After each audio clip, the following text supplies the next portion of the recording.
We have Kris Benson on the line. Thanks for joining us this week, Kris. But before we start things off, why don't you introduce yourself? Sure.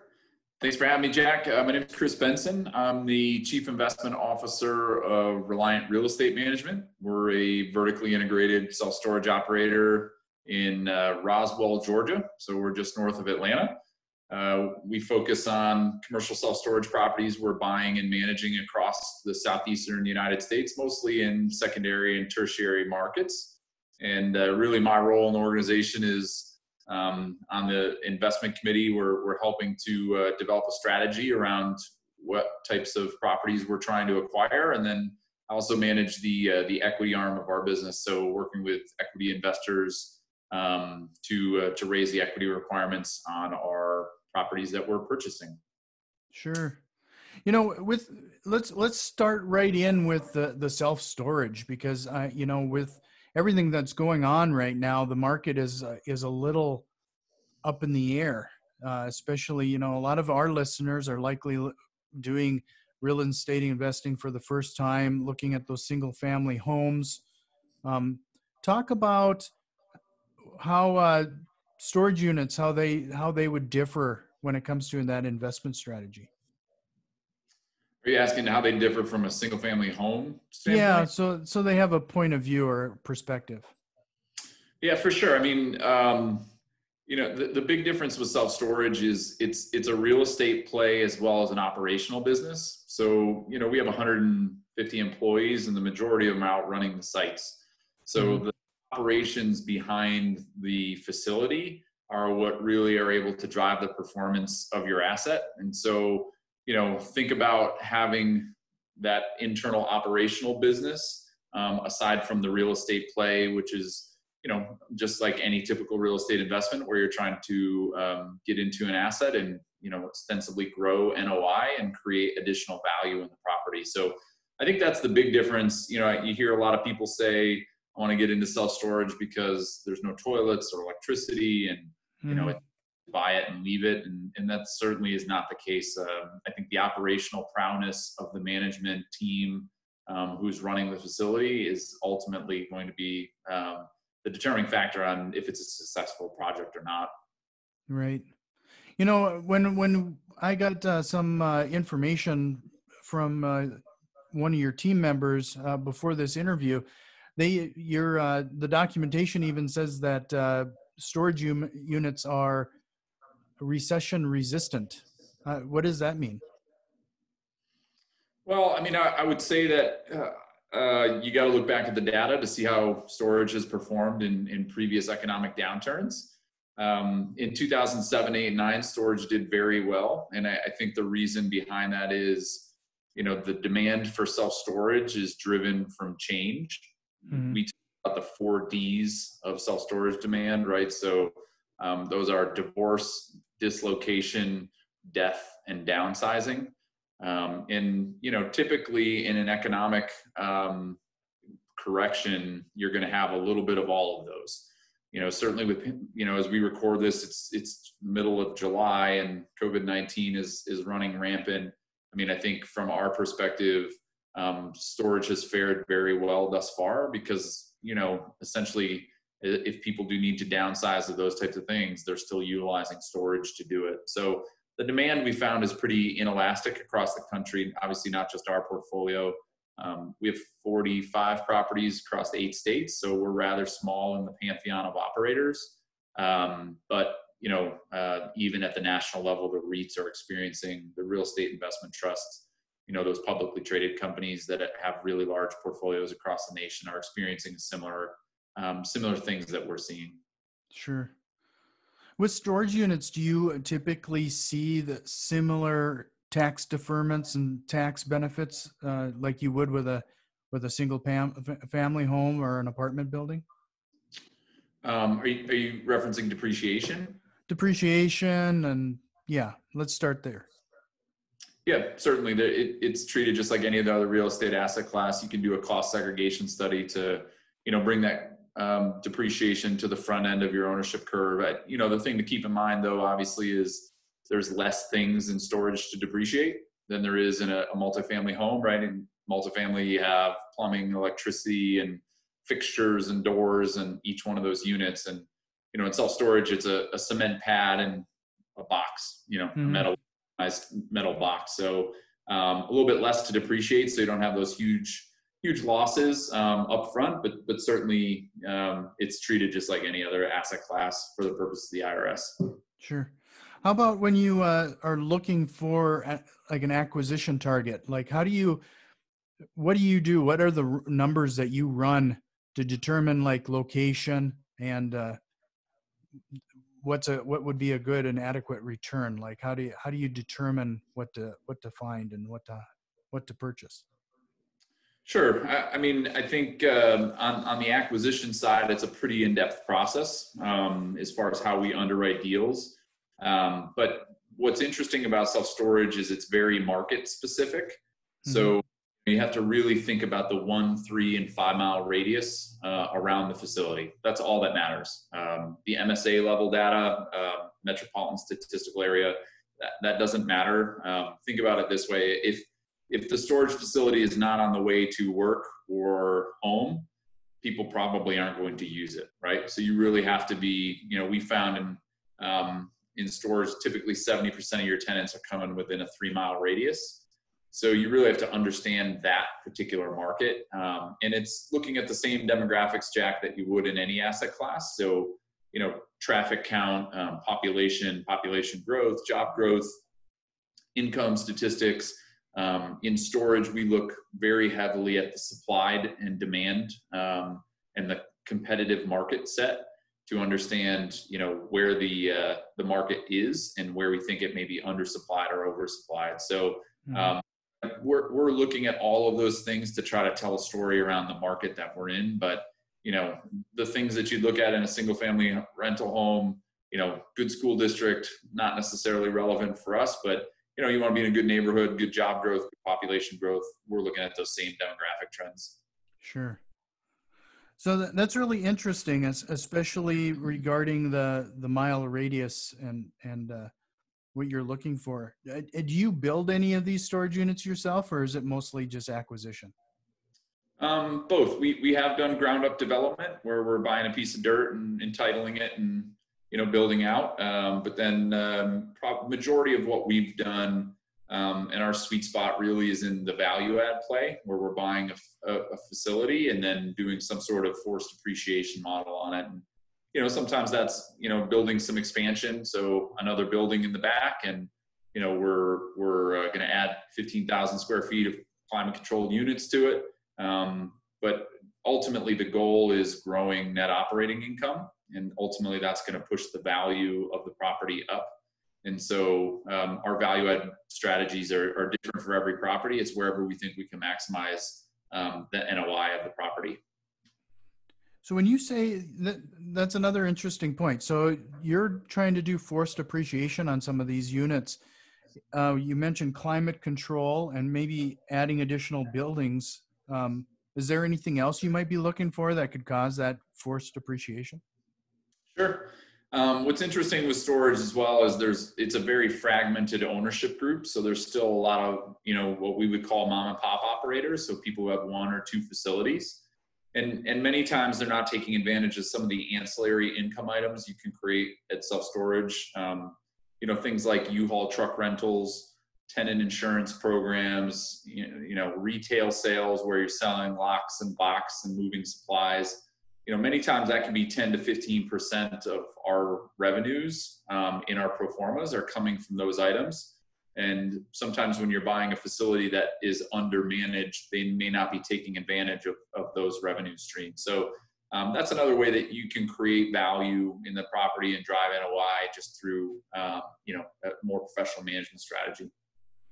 Are there a certain amount of units you're looking for? You would typically not acquire something under 10 units, but you would look at 100 or something. What is your buying strategy there?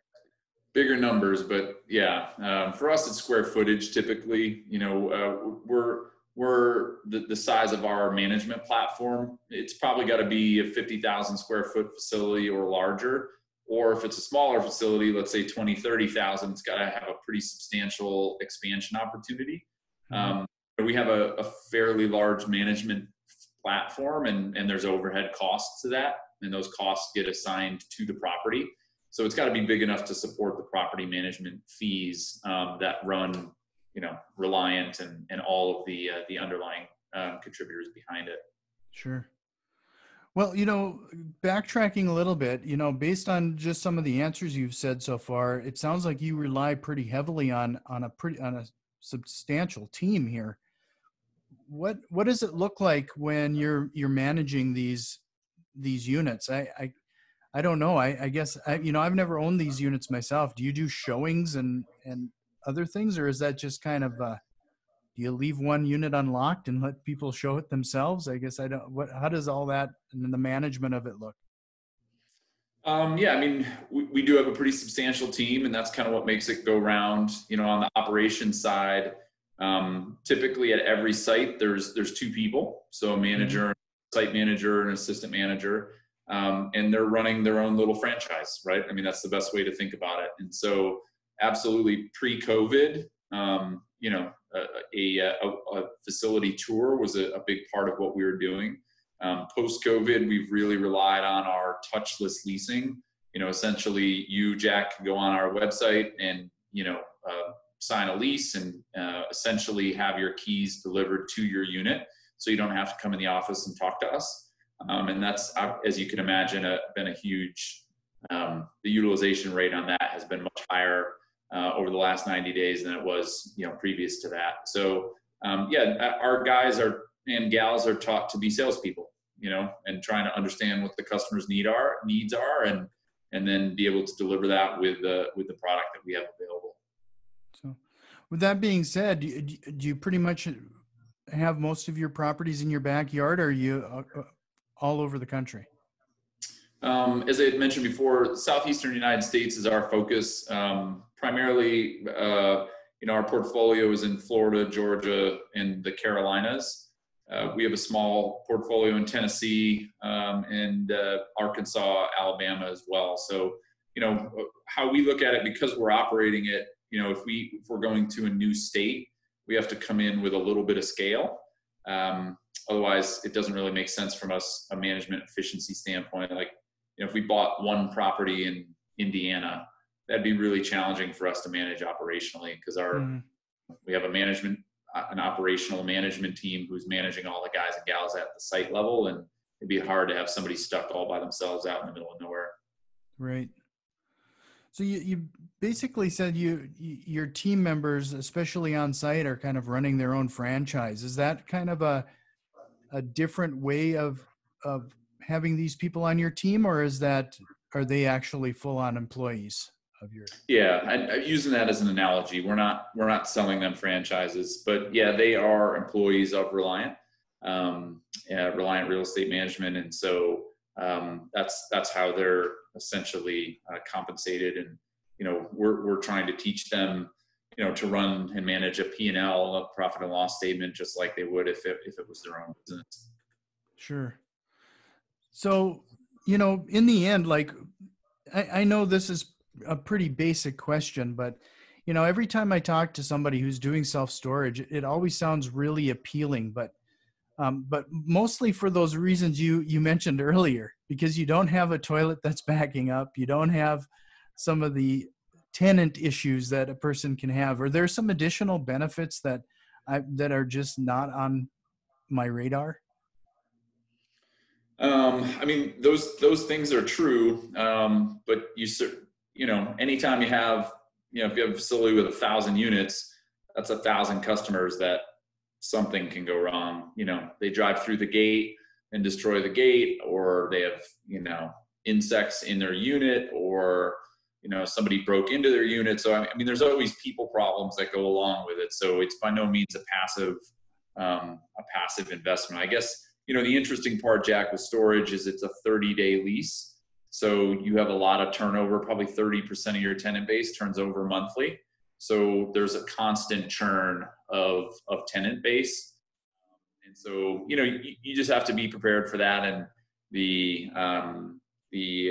operating aspect of it is a bigger deal. You may not be fixing toilets, but there's certainly plenty of things to keep you busy. Sure. What do you do then to continue, since the churn is so high? What are you doing to constantly attract those new tenants? Yeah, I mean, I think part of that is the location in which you are, right? So you want a high traffic count, so your people are going by every day. We have a pretty big digital marketing platform. So, Jack, when I need something, the first thing I'm usually doing is Googling it. Mm-hmm. So we got to be available on that first page of Google, rank well, and then also have good reviews so that, people will click through to the website.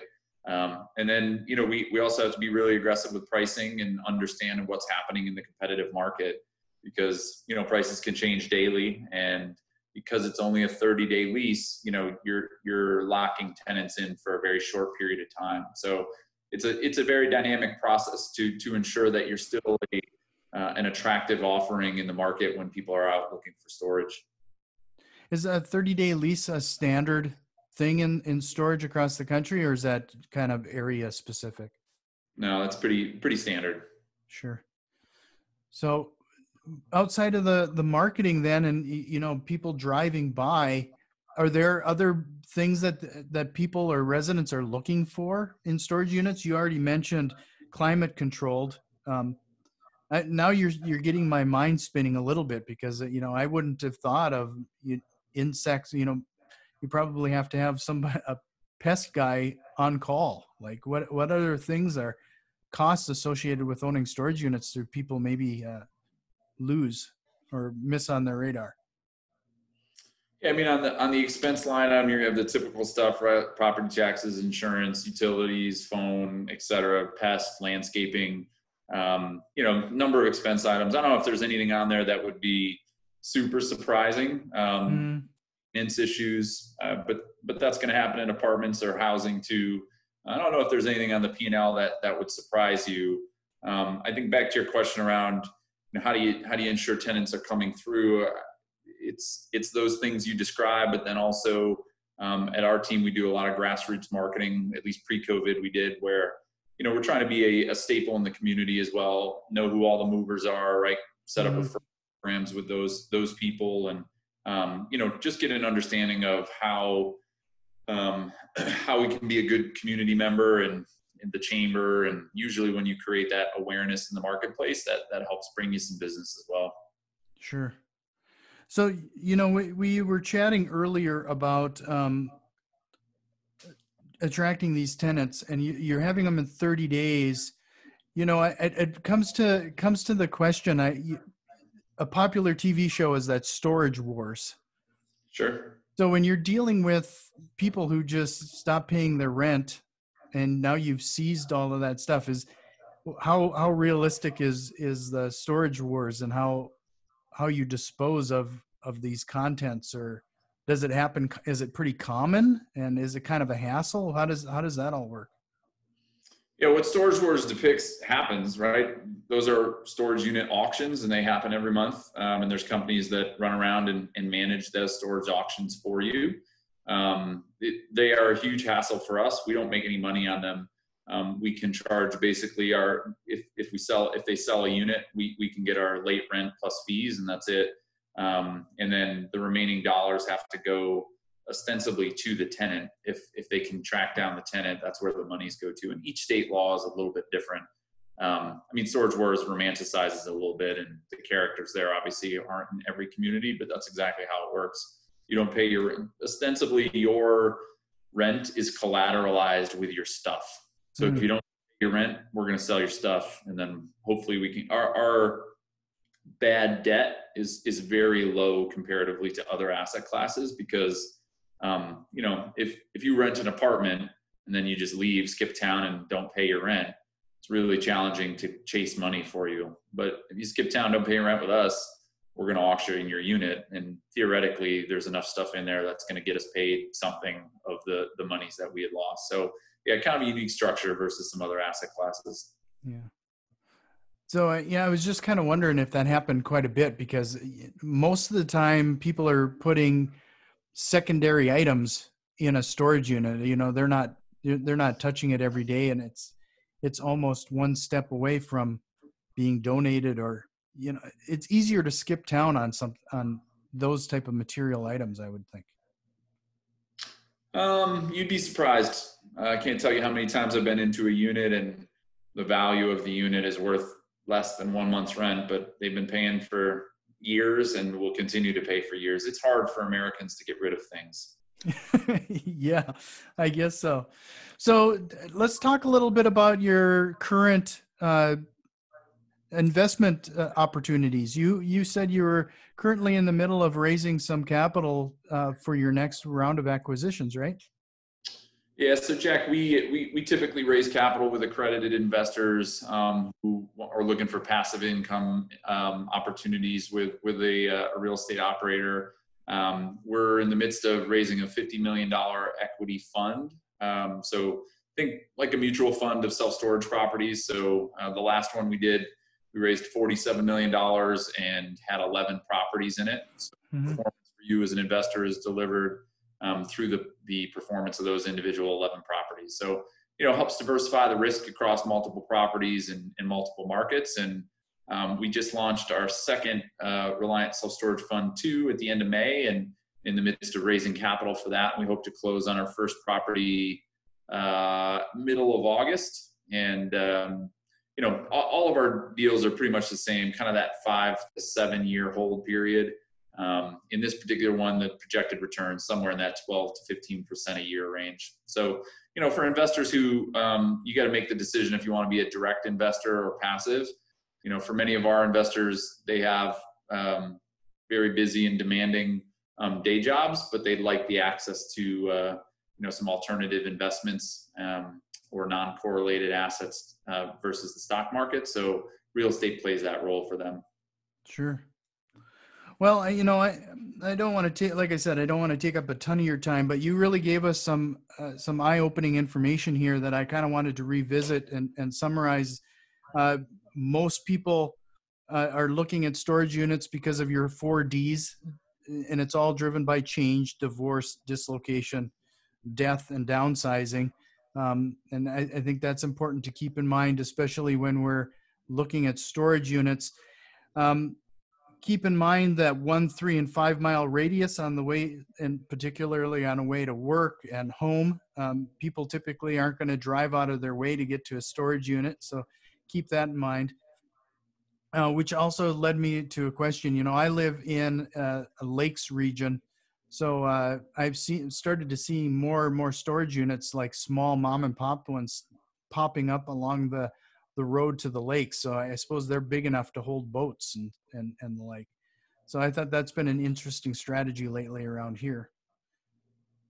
And then you, along like everybody else, you're also looking for forced depreciation, which actually is something that I wouldn't have thought of, especially regarding, like you said, they're basically renting a box. But you're looking to maybe add climate control, additional buildings, tenant insurance, the retail sales, and 10 to 15% of your income is driven by those residual sales, which is also surprising. Are there any other ones that you think that we should bring up here to remind people? I mean, that's pretty attractive. And especially right now, I'm dealing with a lot of rehabbing.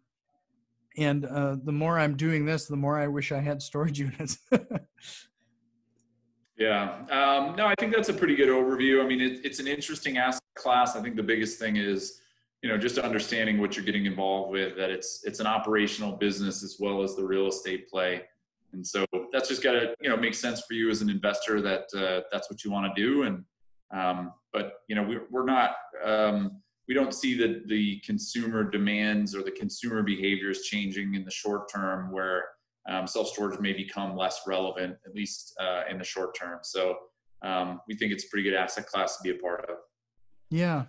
It was really interesting to hear about the 30-day lease, the amount of turnover you're dealing with. And when you say it's an operational business, boy, is it. I mean, you have 150 employees right now managing your storage units. I mean, that's a sizable group of people to keep that operation running. Yeah, sure is. So if people wanted more information, and particularly around your investment opportunity, how do they reach out and find you? Yeah, Jack. So website's probably best. It's reliantinvestments.com. Reliant Investments, plural, .com has information on the firm and more information on our track record, et cetera. I think that's probably a good place to start. And then I'm also on LinkedIn, fairly active. We post a lot of information on there. It's Kris Benson, Kris with a K. People can certainly reach out to me there and be happy to answer any questions people have. Well, and I'm going to make sure to include all of those links in the show notes, including your LinkedIn information. So expect people to reach out that way. But I thank you so much and bearing with me as you answer all of my crazy questions here today. My pleasure. Thanks for having me, Jack. Thank you.